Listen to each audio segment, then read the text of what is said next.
orang tua kebetulan lagi kesulitan keuangan. Saya cuma bilang saya butuh doa.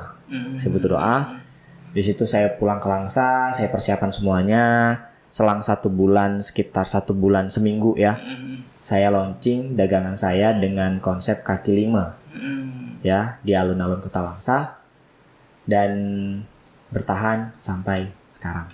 Diterima di sekolah yang memang sekolah punya nama di Kota Langsa. Terus dipercaya untuk jadi wali kelas. Sebutin dong sekolahnya. Boleh dong. SMP Muhammadiyah Kota Langsa.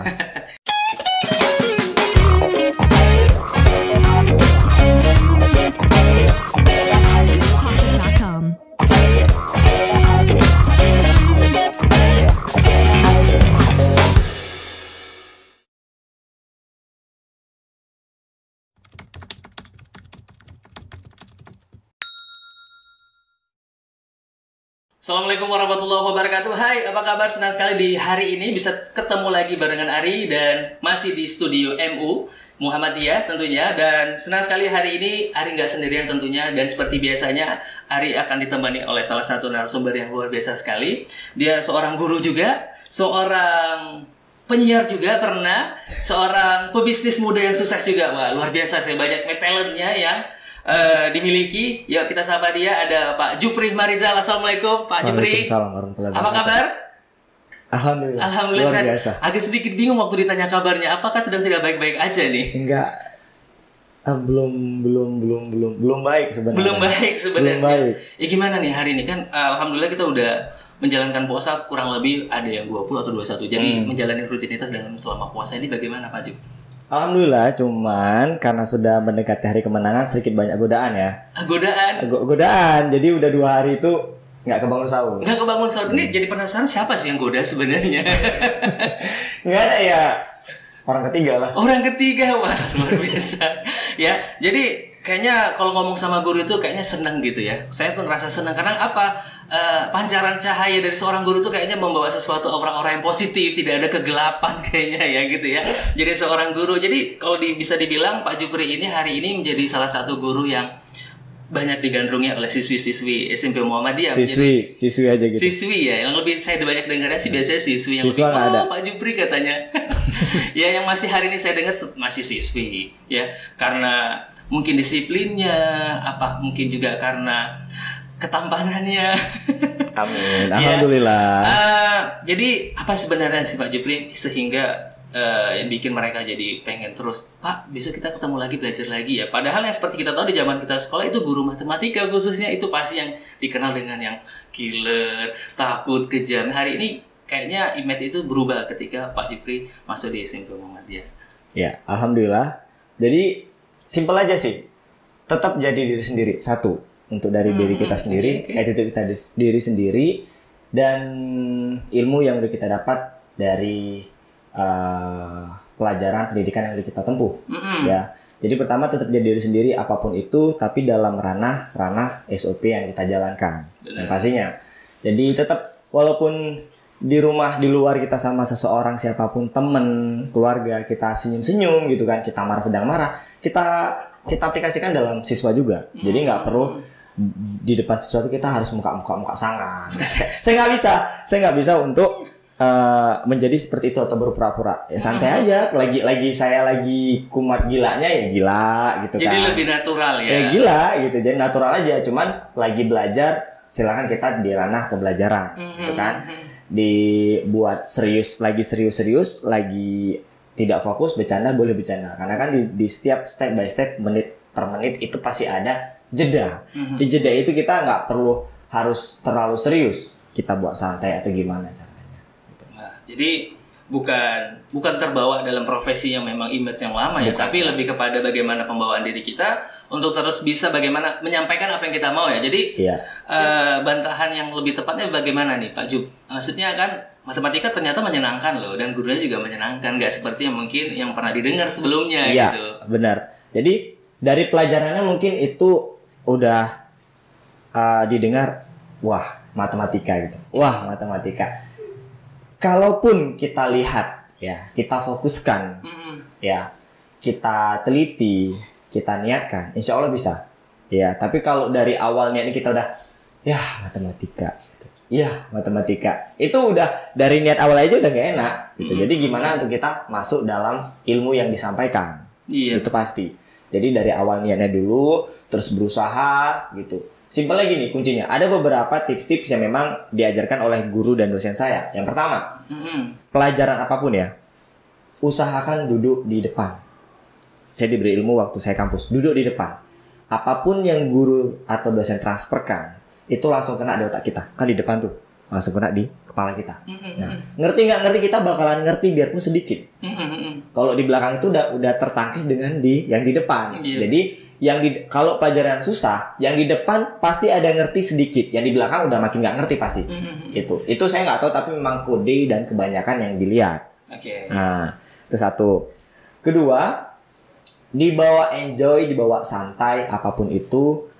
Gurunya ya kan, kalau memang nggak ngerti ya udah tanya gitu, jangan malu untuk nanya. Kebanyakan itu ngerti pak, ngerti kenapa, biar menyelesaikan masalah supaya nggak tanya lagi, selesai gitu. Tapi kenyataannya nggak ngerti walaupun guru itu tahu gitu ya. Jadi kalau memang nggak tahu ya nggak tahu. Saya sampai sekarang kadang ada beberapa kata, apalagi anak zaman milenial sekarang kan, ada kata-kata yang mereka lontarkan. Saya nggak tahu, saya tanya gitu. Walaupun di EJ apapun itu ya memang kita nggak tahu. Itu prinsip saya dari kecil, memang itu kalau nggak tahu tanya.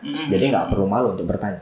Jadi seperti Pak Juk bilang nih, harus duduk di depan. Sedangkan nih kalau kelas kita tuh kan ada duduk di belakang, di tengah, di ujung sudut. Itu gimana nasibnya kalau banyak cara untuk bisa melakukan hal itu. Jadi kalau di depan itu sudah fokus, di belakang tetap mengikuti yang di depan. Jadi kalau yang di depan itu fokus dengan pelajaran, yang di belakang pengen di depan tidak bisa. Ambil fokusnya yang di depan. Jadi baris pertama fokus, kedua fokus, tiga fokus, maka semua akan fokus. Wow gitu. Jadi gitu triknya ternyata. Jadi belajar itu memang harus dinikmati. Jadi nggak cuma harus langsung terpatok sama wah ini nggak bisa nih, serem nih, benar. ini atau bapak ini gitu ya. Jadi balik lagi nih.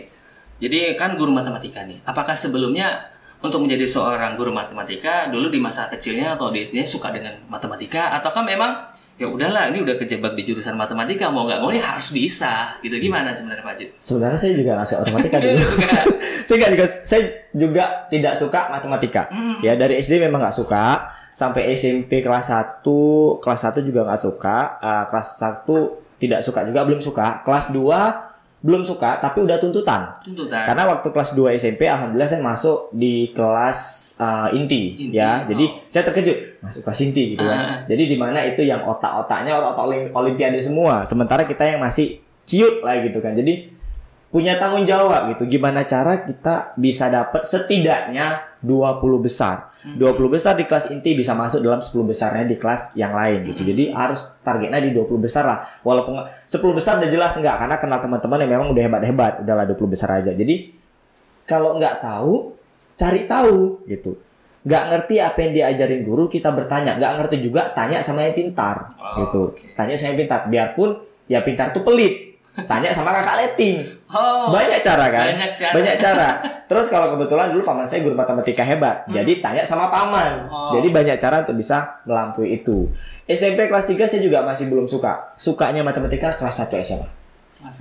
Kelas 1 SMA. Jadi memang butuh proses ya. Sebenarnya butuh proses. Jadi kita juga lihat siswa juga jangan harus suka enggak. Mereka juga butuh proses untuk menyukai pelajaran itu sendiri. Apa yang sebenarnya bikin akhirnya ini memang jalanku gitu, aku akan terusin apa yang aku pelajarin, apa yang bikin alasan besar apa yang akhirnya terus menjalanin ini gitu. Gitu.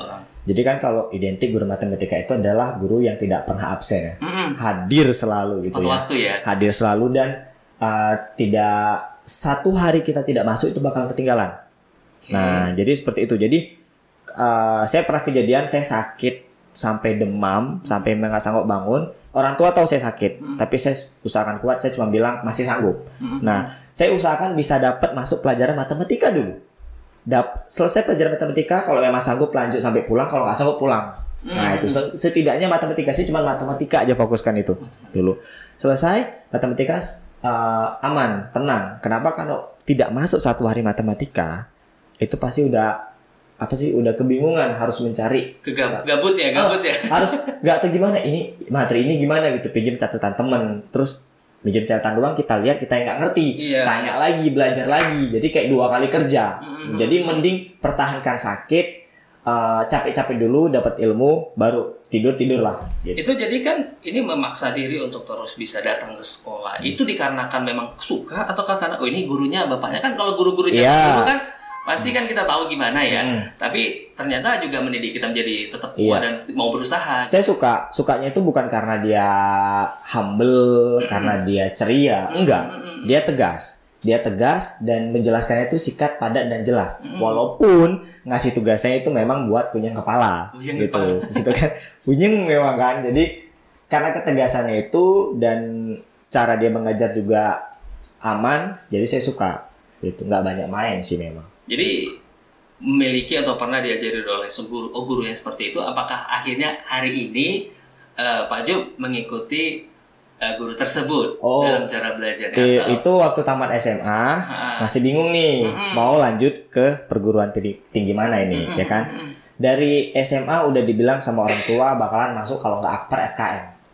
Sekarang kayak Sikaya gitu. Jadi kesehatan masyarakat, jadi kepala rumah sakit lah. Saya masih bingung nih kalau Akper itu jadi kesehatan gitu, baju putih gitu. Oh ya udahlah, ngikut aja gitu. Terus begitu tamat sekolah, orang tua malah menyerahkan ke saya mau jadi apa? Saya juga bingung gitu. Jujur pribadi saya pengen jadi bagian broadcasting, pakai itu wartawan, news ancur, penyiar gitu, kan, reporter apapun itu. Cuman di sini kan tidak ada kampusnya, mungkin kita harus keluar ke Bandung atau kemana. Jadi saya berat untuk meninggalkan orang tua karena tinggal sendiri kan orang tua. Jadi udah ke Banda, jumpain paman, cari solusi. Ya namanya paman juga guru, dikasih tolak. Udah ambil guru aja. Pulang dari Banda, jumpain orang tua, ambil guru gitu. Guru apa? Biologi. Nggak tuh, saya suka aja lihat sel-sel tuh, saya suka itu. Belah batang pohon tuh saya lihat selnya, tuh saya suka itu. Mikroskop karena suka ke lab gitu kan. Jadi melihat partikel-partikel terkecil dalam. Orang tua nggak boleh. Jadi apa? Bahasa Indonesia nggak boleh. Jadi apa? Dipilih 2, bahasa Inggris atau matematika. Saya pilih matematika. Mengikuti matematika, kuliah dengan tanggung jawab. Ya alhamdulillah sampai sekarang. Alhamdulillah sampai sekarang ya. Jadi dalam waktu memilih tadi tidak ada kebingungan ya, langsung memang udah yakin aja. Yakin aja gitu pilihan. Sih. Yakin aja sih. Cuman saya izin sama orang tua, fisik lemah kan. Saya cuma izinkan saya untuk bekerja paruh waktu untuk menambah pengalaman, nambah uang jajan. Biar orang tua selalu mentransfer ya. Jadi menambah uang jajan untuk nambah pengalaman lah. Ya udah, tapi tetap jaga kesehatan. Itu aja sih. Oke. Dalam belajar sendiri atau dunia pendidikan sendiri kan, setiap kita atau siswa-siswa yang belajar pastinya kita kalau belajar sesuatu ingin dapat sesuatu yang bisa kita terapin dalam kehidupan kita gitu.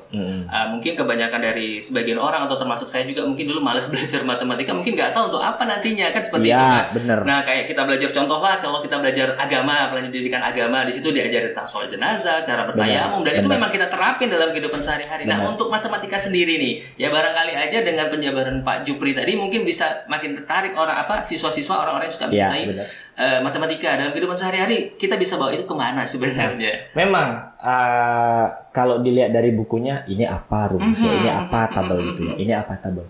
Contoh kecil, handphone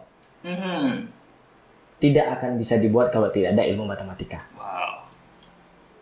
Jadi perlu lebih mendalam lagi untuk mempelajari itu semua, ya kan? Terus seperti statistika, pengolahan data, menghitung rata-rata, ya, menghitung jarak, limit, integral, segala macam, semuanya ada dalam matematika.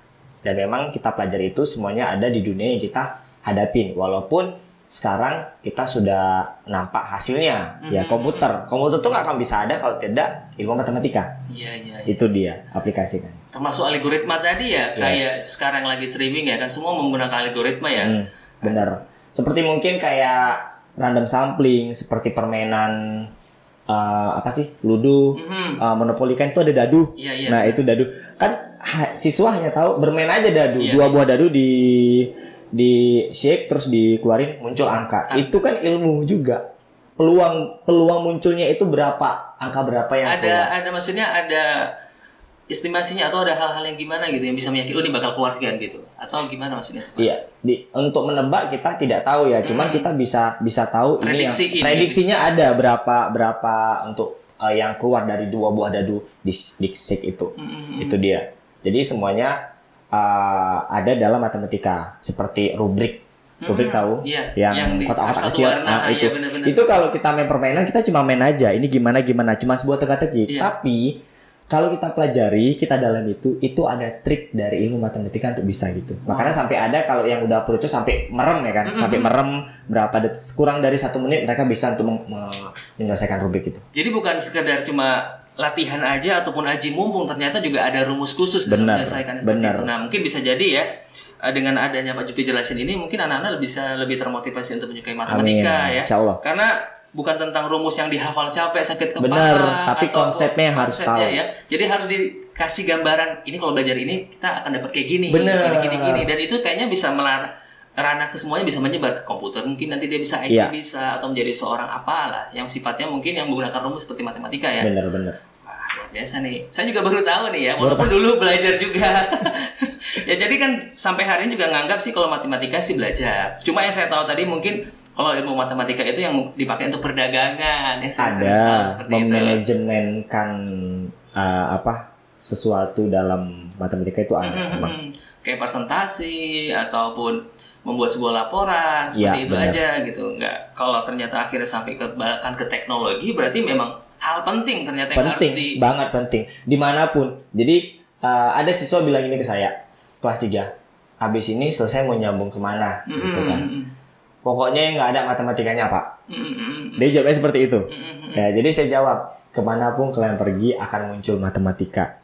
Jadi pelajari sekarang, kalau nanti kalian sesat. Jadi kalaupun kalian niat ingin masuk pelajaran, misalnya masuk di perguruan tinggi pendidikan agama, di pandangan siswa mungkin itu agama, ya Al-Quran, ya kan ada. Tapi ada bakalan ada di beberapa semester itu pelajaran matematika. Di semester akhir mungkin di bagian skripsi pengolahan data juga ada gitu. Warisan juga ilmu matematika berjakat ya. Iya, jadi nggak bisa dijauhin, memang ada di mana-mana. Ada kaitannya ya. Ada kaitannya gitu. Biarpun ya nggak ranah semuanya bab itu masuk gitu, tapi ada di beberapa babnya itu. Tetap punya keterkaitan dan saling mendukung lah ya. Iya. Jadi itulah kenapa akhirnya di sekolah atau di pendidikan sendiri anak-anak harus belajar semua pelajaran ya kan. Ada juga yang sempat bilang, Pak, kami belajarnya semua, Bapak ngajarnya cuma 1 gitu ya. Ada yang sering kayak gitu-gitu. Mereka mungkin belum paham ya. Mungkin dari sekian banyak yang mereka pelajarin, mungkin dari salah satu pelajaran itu ada yang bisa mereka minati dan dalami. Ya, benar. Kita nggak akan tahu bakat seseorang anak kalau kita nggak tahu akan pelajaran mana nih lebih cenderung dan benar gitu. Jadi kan semuanya harus ada ya, di mana pelajaran bahasa Indonesia, bahasa Inggris, matematika, semuanya memang itu udah tanggung jawab, ya kan? Udah tanggung jawab. Dasar untuk mereka punya bekal nanti di bagian jurusan mana mereka bisa. Ya jadi kadang nggak menutup kemungkinan ada dosen saya, dia jurusan hadis, tapi dia mengajar komputer. Dari tafsir hadis tapi ke komputer. Gimana tuh ceritanya kok bisa ke sana? Ya, dia memang menyukai komputer dari perkuliahan dia, sampai dia membongkar komputer tuh dia bisa. Gitu. Jadi seperti kayak otodidak lah. Kalau sekarang mungkin bisa lihat di YouTube ya. Kalau dulu dia mungkin tanya-tanya temannya gitu. Alhasil dia punya 2 ilmu kan, di mana dia ilmu pendidikan perkuliahan dia dan ilmu dari pengalaman dia sendiri. Gitu. Oke, Pak Jub, ini kan tentang belajar lagi. Kita masih bahas tentang pendidikan dan belajar tentang matematika. Apakah menurut Pak Jub nih, apakah belajar itu cukup hanya dari sekolah aja? Selesai sampai di rumah kita bebas dan bermain, apakah memang Pak Jub bisa seperti ini dan mendalami akhirnya suka karena sering dan mengulang kembali di rumah pada masa proses itu pasti dari pengalaman juga ada ya, dari pengalaman. Kalau diulang kembali pasti ada di rumah, itu pasti untuk mengasah ilmu kita. Pengalaman juga itu lebih banyak dari pengalaman. Apa yang kita hadapi, apa yang kita lakuin itu bakalan jadi pengalaman dan dalam diri kita untuk ilmu yang kita pelajari. Itu ada. Tetap ya, harus diulang. Atau ada waktu khusus, sehari 3 kali atau seminggu 2 kali ngulang ini atau dilakukan latihan. Kalau untuk siswa, ada nggak kira-kira yang kita bisa kalau untuk siswa ada waktu khusus, tapi juga ada waktu khusus yang itu diistirahatkan. Nah, jadi istirahat itu misalnya Senin sampai Jumat belajar gitu. Senin sampai Jumat belajar ditambah dengan PR dan mengulang gitu. Sabtunya belajar aja, nggak ada PR dan mengulang. Minggunya full libur. Full libur dengan aktivitas yang bermanfaat. Ya mungkin tidur, istirahat, bantu orang tua gitu ya. Jadi memang full memang diistirahatkan. Jadi baru setelah itu karena kan otak butuh ringan ya, butuh istirahat. Jadi saat menghadapi Senin kembali itu cas kembali. Karena kalau tiap hari diisi juga otak meledak meledak ya. Jadi itulah yang mungkin yang saya lihat hari ini itu yang terimplementasi atau teraplikasi atau diterapkan oleh Pak Ajib akhirnya menjadi semua tertata tuh, tepat waktu segala macamnya. Ya, bukan ya. lebih kepada produktif ya, bukan sibuk ya, lebih terarah kan. Kalau sibuk itu kita ngerjain sesuatu nggak ada ujungnya. Tapi kalau produktif ini memang ada manajemen waktunya kita harus ada ya. gitu. Ya, itu pentingnya belajar matematika. Wah, luar biasa nih Pak Ajib. Ini masih terkait tentang pendidikan juga nih ya. Jadi selama menempuh pendidikan di Universitas Cotkala ya. Benar. Jadi selama menempuh belajar di situ terus berkembangnya makin pesat di situ ya.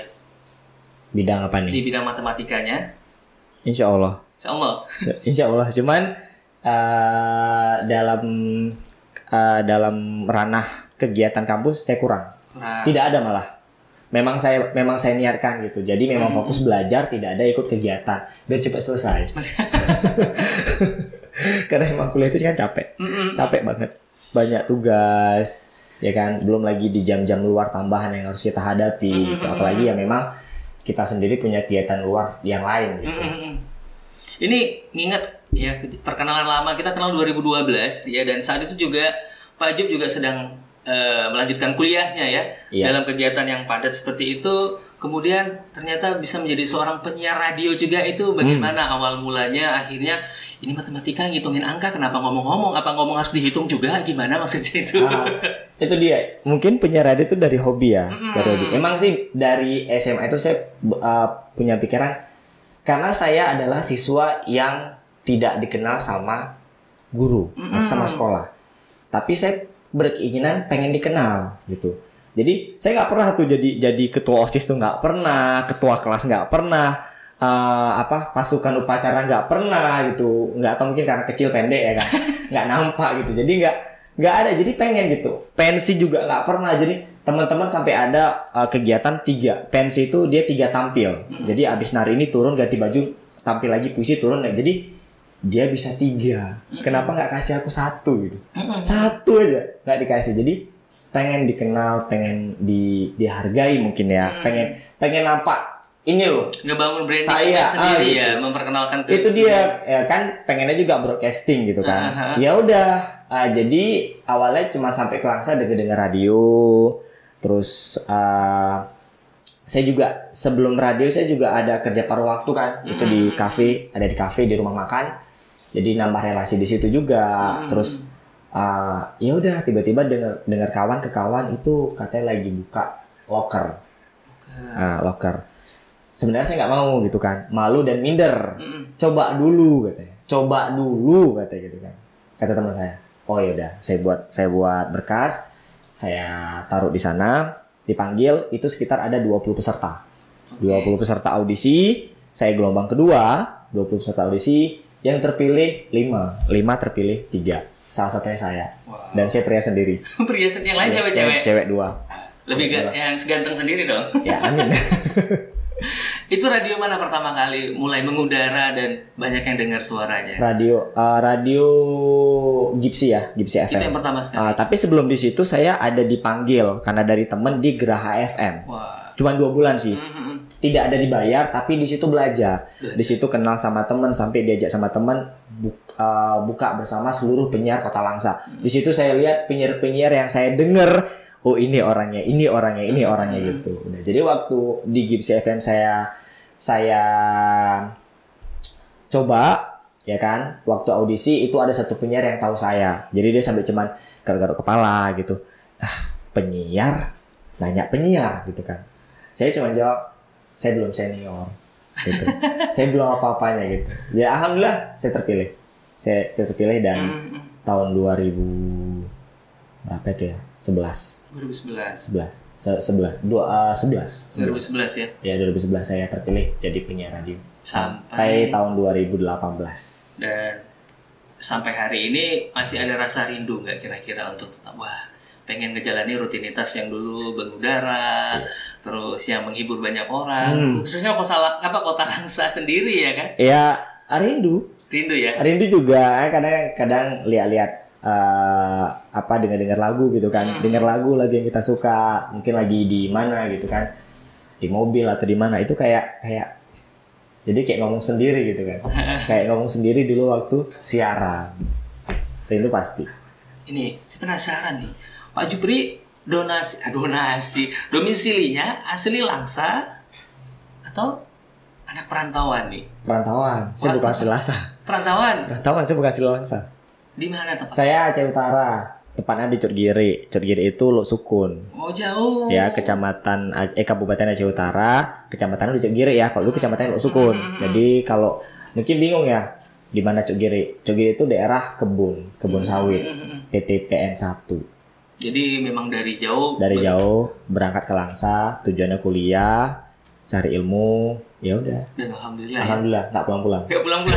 Bang Toyib dong. Bang Toyib 3 kali puasa, 3 kali lebaran nggak pulang-pulang. Lebaran pulang kan. Ya orang tua juga tahu kesibukan saya, maka kadang orang tua yang datang kemari gitu. Oke, balik lagi di awal nih. Menjadi seorang atau profesi menjadi guru tadi itu memang keinginan dalam diri ataukah ada memang desakan dari seorang orang tua gitu. Kadang-kadang kan namanya kita jadi seorang anak, orang tua tetap ingin menjadi anaknya paling baik. Benar. Gitu. Harus ini jadi ini. Terlepas dari yang dikatakan tadi, harus pilih jurusan biologi nih atau bahasa Indonesia atau matematika. Dan akhirnya memilih jurusan matematika. Kan kita nggak akan pernah tahu kita akan mengajar lagi. Ya kan? Apakah itu memang ada dorongan dari hati? Ya udahlah, aku pengen ngajar aja supaya apa yang aku punya nggak hilang gitu. Tuh. Kalau itu sih waktu itu kan masih di radio ya. Jadi sampai tamat kuliah saya juga masih di radio. Cuma kan di situ ambisi untuk cari loker. Nah, coba-coba iseng tiba-tiba saya diterima di Medan. Itu cuma SPB ya, di salah satu mall Medan. Di situ cuma sampai bertahan 3 bulan. Saya kembali lagi ke Langsa, masih diterima, masih dipakai lah ya di radio ini, masih bertahan. Terus saya coba lagi, tiba-tiba ada satu sekolah swasta yang sedang menerima guru matematika. Saya coba, tapi itu plus operator. Jadi saya nambah jabatan, nambah kerjaan ya, mulai dari guru tambah operator. Nah, di situ saya bertahan sekitar hampir 2 tahun. Hampir 2 tahun lama, mana ngajar, terus kerjaan-kerjaan TU semua itu saya ngerti semua itu ya kan. Jadi tambah itu selama hampir 2 tahun, 1 tahun 8 bulan. Tapi saat saya bekerja di 1 tahun 1 tahun 2 bulan kalau nggak salah. Itu saya entah kenapa terlintas untuk jualan. Saya jualan. Cari uang jajan. Tujuannya cari uang jajan. Jadi dengan gaji yang di sekolah dan di radio itu tidak mencukupi hidup saya. Berarti di sini ngekos. Alhamdulillah udah nggak lagi sekarang. Alhamdulillah nggak lagi. Jadi ngekos ya kan, orang tua masih mentransfer tapi saya nggak minta. Ya, jadi kenapa saya itu kerja pada waktu, karena saya nggak minta untuk ditransfer. Orang tua mesti ada uang, ada gitu. Berapa? Cukuplah untuk ya namanya merantau, yang hemat. Saya nggak bisa nggak jawab, pasti jawab berapa, 200 gitu. Jadi nggak lama nanti udah ditransfer gitu. Jadi alhamdulillah saya nggak pernah minta. Cuman sekali saya minta itu karena ada pembengkakan uang buku ya. Kuliah kan banyak buku, butuh buku nih. Jadi mak bisa minta uang gitu, sekian. Oh ya udah ditransfer lebih. Itu sampai saya bekerja di radio, sampai di sekolah SD ya, MIS gitu. Jadi itu saya masih transfer. Tapi saya nggak minta, masih transfer ya. Karena dengan gaji guru dan gaji di radio itu masih belum mencukupi. Hanya sekedar uang jajan berarti uang jajan ya putar-putar lah gitu kan, gimana. Harus bisa hemat gitu. Ya entah kenapa memang dari dulu saya nggak suka jualan. Saya nggak mau jualan. Dan berawal juga saya sebenarnya karena guru itu kan rame ya. waktu masa saya itu guru itu rame. Jadi saya nggak berpikir ke guru tamat kuliah. Orang tua tapi nyuruh ke guru. Tapi saya nggak. Saya pikir saya pengen jadi banker. Masuk banker, pakaian rapi, ya kan, ya dengan ruangan ber-AC gitu kan. Karena kan mungkin basicnya dari radio mungkin ya, nafsunya pengen lebih keren lagi gitu kan, kan. Jadi pengen masuk banker. Nah, ada beberapa banker yang saya coba, tiga-tiganya nggak lewat. Belum rezeki ya. Karena kan kalau cowok itu kan biasa kalau di bagian frontliner tuh kan harus tinggi, putih, bersih gitu kan. Sementara saya pendek, dekil gitu. Jadi kalau laki 165, kalau cewek 160. Saya diukur 159. Jadi nggak masuk dua-duanya. Tapi kalau interview saya santai aja gitu. Cuman yang nggak rezeki di banker, terus di apa ya tes CPNS kan gitu. Belum juga. Memang ada beberapa teman yang mengusulkan untuk berdagang. Ya, beliau juga mungkin berdagang. Saya memang dari dulu nggak mau berdagang. Apa akhirnya yang bikin? Nggak mau berdagang. Jadi sampai ada cerita sama ibu kantin di kuliah, ibu tuh bilang enak deh tetap dagang. Jujur di hati saya, Allah karena ibu aja dagang makanya nggak mau dagang. Saya memang nggak mau berdagang, nggak mau jualan gitu. Saya nggak tahu, saya memang nggak mau. Tiba-tiba entah terlintas ya teman nyuruh dagang bisa gini. Saya nggak ada pikiran Allah, saya dengar aja gitu. Ya jadi di cerita-cerita sama temen tiba-tiba ada satu kuliner yang memang lagi booming tapi itu masih di daerah Thailand, Malaysia sama Bandung. Jadi di situ entah kenapa terpikir untuk berdagang, coba lah gitu. Jadi saya izin sama orang tua kebetulan lagi kesulitan keuangan. Saya cuma bilang saya butuh doa. Di situ saya pulang ke Langsa, saya persiapan semuanya. Selang 1 bulan, sekitar 1 bulan seminggu ya, saya launching dagangan saya dengan konsep kaki 5 ya di alun-alun Kota Langsa dan bertahan sampai sekarang. Alhamdulillah ya. Itu apa kira-kira? Mungkin biar jadi dikasih tahu. Makanannya itu hanya jagung ya, jasuki, jagung susu keju. Jadi simpel sih, jagung dimasak, dikukus, taruh susu sama keju. Tapi lagi rame ya, banyak peminat. Alhamdulillah sih, alhamdulillah. Makanan pertama yang saya buat jasuki itu saya buat di Kota Langsa. Luar biasa sekali ya. Anak perantauan coba buka usaha dan alhamdulillah bisa berjalan sampai hari ini. Alhamdulillah. Jadi mengutip dari pembahasan yang dibahas tadi oleh Pak Jupri, mau mencoba ya. Kalau saya lihat sih Pak Jupri mengkolaborasikan apa yang dipelajari dari sekolah kemudian keseharian dengan. Walaupun melawan ego ya, karena kan saya nggak mau itu. Saya nggak mau jualan gitu. Saya nggak mau jualan, tapi saya malah jualan. Saya nggak bisa masak. Saya juga jadi harus dagang kuliner gitu kan. Banyak hal memang saya lakukan gitu. Saya lakukan yang saya nggak mau tapi lakukan. Saya juga pernah down dalam masa-masa sulit gitu kan. Jadi saya melakukan hal yang nggak pernah saya lakukan. Saya nggak suka olahraga, ya kan? Saya sekarang alhamdulillah masih nge-gym. Dari awal nggak suka olahraga, saya sekarang olahraga. Dan saya nggak pernah ngewarnain rambut. Saya jadi buat perang. Saking stresnya. Dari daunnya masalah itu sampai sejauh titik itu. Jadi saya sampai ngeluarin sampai perang ini ya, belum jadi guru itu sampai perang. Udah gitu saya nggak suka hiking, saya nggak suka camping. Saya camping sampai ke gunung, sampai ke pantai, kemanapun saya camping dan alhamdulillah masih kuat. Sama sekali memang nggak nyangka sampai saya melakukan itu. Dan sampai saya udah nggak mau jadi guru begitu udah bisnis ini, karena pagi saya siaran nyambung ke sekolah, terus saya jualan itu berputar kena gejala tipes. Saya kurangi kegiatan saya, yang saya lepas adalah guru aja lah saya lepas. Radio saya minta 2 jam aja 1 hari selesai. Nah saya gak mau lagi jadi guru sampai 2-4 tahun saya break jadi guru. Tiba-tiba ada loker tapi dituntun sama teman disuruh coba sekolah SMP. Saya udah bilang saya nggak mau. 3 bulan teman saya itu ngomong taruh. Saya cuman iya. Terakhir dia bilang mau kapan lagi? Oke, saya taruh. Saya taruh itu nggak niat loh. Saya nggak niat. Saya datang dengan pakai hoodie, pakai jeans, pakai sepatu Keds. Ada tuh taruh lamaran seperti itu gayanya. Alhamdulillah diterima. Saya diterima selang seminggu. Saya lagi hiking ke Losmawe, terus dipanggil. Saya datang. Udah dinyatakan terima. Tapi saya belum puas karena kan itu masih belum belum ada kesepakatan yang apa gitu kan. Ya, Terus saya hiking lagi sama teman ke Sabang. Mau berangkat ke Sabang, masuk grup sekolah itu udah jelas saya diterima. Dengan yang nama-namanya ini harap besok datang ke sekolah. Ini mau gerak ke Sabang, udah mau jalan. Dilema kan antara teman untuk ke Sabang atau kerjaan. Karirnya ya. Saya pikir ini kalau aku nggak pergi, aku dibunuh sama kawan ini. Ya kan? Hiking. Oke. Bismillah, nggak tau lah, lepasin gitu. Ya udah, cuma saya telepon, saya lagi nggak di Langsa, Bu. Oh ya udah nggak apa-apa, kapan pulang? Sabtu kita rapat besar semuanya. Saya rapat. Saya pulang, itu yang saya dapat, inilah rezeki nggak kemana ya. Jadi saya memang dari pergi saya dengan pakai jin, terus saya mengabaikan rapat pertama, saya pergi hiking, senang-senang, terus saya diterima. Dan jadi saya diterima di sekolah yang memang sekolah punya nama di Kota Langsa, terus dipercaya untuk jadi wali kelas. Sebutin dong sekolahnya. Boleh dong. SMP Muhammadiyah. Wah. Kota Langsa.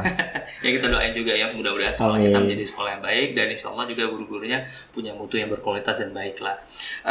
Ya jadi mengutip atau mendengarkan, menyimak apa yang disampaikan oleh Pak Jupri tadi, ya pengalamannya luar biasa ya. Jadi kita memang benar-benar harus mengoptimalkan apa yang kita punya gitu. Jadi jangan pernah berhenti sebelum kamu coba sesuatu yang mungkin belum pernah kamu lakuin. Kalau kamu masih ngelakuin hal-hal yang sama, kamu akan dapat yang sama. Benar. Kalau kamu berharap yang beda tapi kamu ngelakuin yang sama, mustahil kamu akan dapat yang beda. Tapi lakukanlah yang beda dan tidak mungkin orang lain lakukan. Oke, terima kasih banyak Pak Jupri atas berbagi pengalamannya. Mudah-mudahan karirnya sukses terus, dan mudah-mudahan apa yang dibagi hari ini bisa bermanfaat buat teman-teman yang lagi dengerin, dan terus dukung video kami, dan insya Allah ya akan ada video-video lainnya yang bisa menginspirasi teman-teman buat kamu nonton. Dan kita pamit dari ruang studio kita. Wassalamualaikum warahmatullahi wabarakatuh.